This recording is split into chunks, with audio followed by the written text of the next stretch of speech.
Hello students, welcome back to Gopal study circle. I hope કે તમે બધા સરસ મજામાં જ હશો વિદ્યાર્થી મિત્રો. વિદ્યાર્થી મિત્રો, આજે આપણે આ વિડીયોમાં સ્ટડી કરવાના છે ધોરણ 9 અને વિષય છે આપણો ગણિત. અને જેમાં ચેપ્ટર નંબર 11 જે આપણે ભણી રહ્યા છે એમાં આજે સ્વાધ્યાય 11.2માં પ્રશ્ન નંબર 4 આપણને આપી દીધો છે તે સોલ્વ કરીશું. કે ગોળાકાર ફુગ્ગામાં આપણને ફુગ્ગા આપી દીધો છે જેનો આકાર કેવો છે? ગોળાકાર છે. એ ગોળાકાર ફુગ્ગામાં હવા ભરવાથી તેની ત્રિજ્યા 7 સેન્ટીમીટરથી વધીને 14 સેન્ટીમીટર થાય છે. તો પહેલાં ગોળાકાર ફુગ્ગામાં હવા ભરી ત્યારે એની ત્રિજ્યા કેટલી હતી? 7 સેન્ટીમીટર. પછી વધારે ભરવામાં આવે તો 7થી વધીને કેટલી થઈ? 14 સુધી થઈ ગઈ. બંને પરિસ્થિતિમાં ગોળાકાર ફુગ્ગાની વક્ર સપાટીના ક્ષેત્રફળનો ગુણોત્તર શોધો. એ ગોળાકાર ફુગ્ગાની વક્ર સપાટી એવો શબ્દ ઉપયોગ કર્યો છે. કયો? વક્ર સપાટી. તો આપણે શું છે? ગોળાકાર ફુગ્ગાની વક્ર સપાટીનું ક્ષેત્રફળ આપણને ખબર હોવી જોઈએ. ઠીક છે? તો રેસી કે રીતે આપણે સોલ્વ કરી રહીએ. તો આપણે અહીંયા કયો શબ્દ વાપર્યો છે? ગોળાની વાત કરી છે. સારી વાત કરી છે. ગોળાકાર ફુગ્ગાની વક્ર સપાટીનું ક્ષેત્રફળ. તો ગોળાકાર ફુગ્ગાની વક્ર સપાટીનું ક્ષેત્રફળ શું આવે? પાયા સ્ક્વેર આવે. છેદમાં 2 છે તો 2 હટી જાય ને? યસ. તો 2/2 થઈ જાય, હટી જાય તો શું આવે? પાયા સ્ક્વેર. શું આવે? પાયા સ્ક્વેર. Okay, done.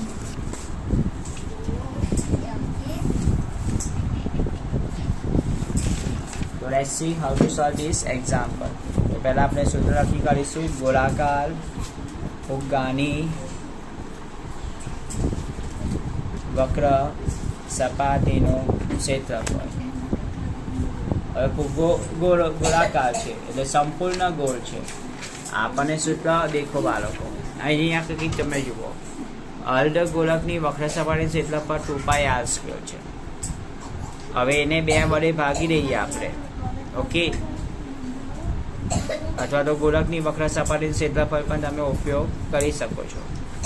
તો 4πr² તો છેદમાં 2 વડે ભાગીએ તો 4 કેન્સલ થઈ જવાના છે. હેવન્ટ ઇસ્યુ, કંઈ ઇસ્યુ થવાનો નથી. ઠીક છે? તો આપણે ગોળાની વક્ર સપાટીનું ક્ષેત્રફળ છે. તો ગોળાકાર ફુગ્ગાની વક્ર સપાટીનું ક્ષેત્રફળ માટે સૂત્ર લઈએ 4πr². શું લઈએ? 4πr². બરાબર ને? અર્ધ ગોળો નથી આપ્યો, પૂરો ગોળો છે એટલે 4πr² આવશે. સમજી ગયા? ઓકે. પછી πr² એક રહીએ તો પછી એ શું કહેવાય? વર્તુળનો ક્ષેત્રફળ થઈ ગયું. શું કહેવાય? વર્તુળ કહેવાય. શું કહેવાય? વર્તુળનું ક્ષેત્રફળ થઈ ગયું કહેવામાં આવે. હવે આપણે ઓકે નંબર લખી રહીએ છીએ 4, જેમાં આપણને 2 ત્રિજ્યા આપી છે. પહેલી ત્રિજ્યા, નાની ત્રિજ્યાને R1 કહી દઈએ. તો ત્રિજ્યા R1 જે આપણને આપી દીધી છે 7 સેન્ટીમીટર, અને મોટી ત્રિજ્યા આપી છે. નાની ત્રિજ્યાને R1 કહી દીધું અને મોટી ત્રિજ્યાને આપણે શાના વડે દર્શાવી દઈશું? R2 વડે, જે આપણને કેટલા આપ્યા છે? 14 સેન્ટીમીટર આપી દીધા છે. આપણે શું શોધવાનું છે? ગુણોત્તર શોધવાનું છે. શું છે? ગોળાકાર ફુગ્ગાની વક્ર સપાટીના ક્ષેત્રફળનો ગુણોત્તર. શું છે? ગોળાકાર ફુગ્ગાની વક્ર સપાટીના ક્ષેત્રફળનો ગુણોત્તર આપણને નથી ખબર એટલે શું કરીશું? પ્રશ્ન ચિહ્ન. તો આપણે અહીંયા લખીએ. હવે તો ગોળાકાર ફુગ્ગાની વક્ર સપાટીના ક્ષેત્રફળ નો ગુણોત્તર. ગુણોત્તર એટલે અંશ અને છેદના સ્વરૂપમાં હોય ને ગુણોત્તર કહેવાય. તો પહેલાં આપણે લખીશું, ગોળાની વક્ર સપાટી ક્ષેત્રફળ લખીએ તો લખીએ 4π. આરની જગ્યાએ લખું છું R1² લખી રહ્યો છું. સમજી ગયા? અને મોટી ત્રિજ્યા માટે લખીએ 4πr2². ઓકે. દેખો, છેદના 4 અંશના 4 ઉડી ગયા, છેદના π અંશના π ઉડી ગયા. તો ઉપર શું વધ્યું? R1² ના છેદમાં R2². R1 કેટલા છે? 7ની 2 ઘાત અને છેદમાં R2 કેટલા છે? 14ની 2 ઘાત. અહીં સાઈડ પર વર્ક કરું છું. જો 7નો વર્ગની જગ્યાએ લખીએ 7 × 7 લખું છું.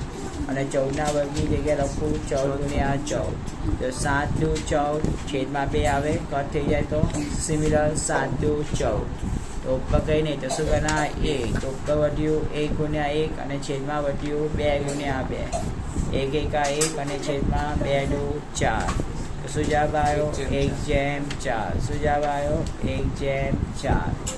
તો આપણને આ શું મળ્યું ગુણોત્તર મળ્યું. શાનો ગુણોત્તર? ગોળાકાર ફુગ્ગાની વક્ર સપાટીના ક્ષેત્રફળનો ગુણોત્તર. આઈ હોપ કે તમને આ દાખલો ઘણો સરળતાથી સમજમાં આવ્યો હશે. So good luck and best of luck for each example, and please like, share and subscribe this video and channel with your friends. Thank you.